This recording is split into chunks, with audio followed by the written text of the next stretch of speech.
بسم الله. الحمد لله، لكم التحية جميعا. أنا حقيقة اليوم يعني أود الحديث في قضية مهمة جدا، وهي قضية الأمانة. و وأي أمة يعني انتشرت فيها عدم الأمانة غالبا ما تذهب ريح هذه الأمة،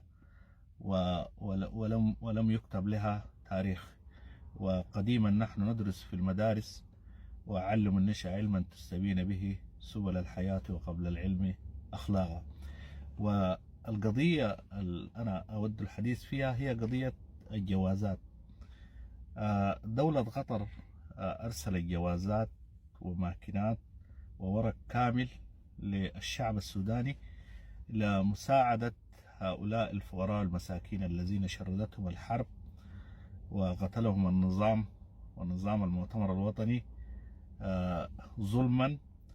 وحتى هذه الأشياء التي أرسلت إليهم استغلوها لمنافعهم الشخصية. وهذا ديدا هؤلاء المنافقين الذين دائما يكذبون وهم غير صادقين في كل حياتهم. وأنا أرسل هذه الصورة، شاهدوها، للشعب السوداني ويمكن قراءتها. دي ما قامت به دولة قطر. ثم صورة أخرى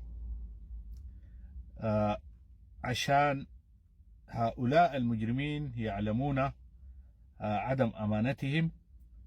وأنظر هذه الجانب الآخر من دولة قطر. أرسلت هذه الجوازات والورق كامل وماكينات كاملة، ولكن مع كل أسف استغلوا هؤلاء المجرمين، وهم تعودوا 30 سنة يمتصون دماء الشعب السوداني. وحتى الذي يأتون من الخارج في شكل إغاثات وإعانات يحولون هذه الإعانات وهذه الإغاثات وهذه المساعدات إلى مصالحهم الشخصية. لم يكتفوا هؤلاء المجرمين بأكل أموال السحت والحرام 30 سنة، وبرهان أضاف إليهم 4 سنوات، 34 سنة أكل في أموال السحت. امتلأت بطونهم بأموال السحت والحرام. والآن ظهر البوليس، وهو بسم الله ما شاء الله متخصص في هذا التجاوز والتعدي على أموال الغير. ظهروا ورفع عنهم الإخفاء، وظهروا لممارسة هذه الأعمال الشنيعة ضد الشعب السوداني. وأنا أناشد أن الشعب السوداني ينتزع حقوقه، لأن بصراحة الحقوق لا تستجدى وإنما تؤخذ بالقوة.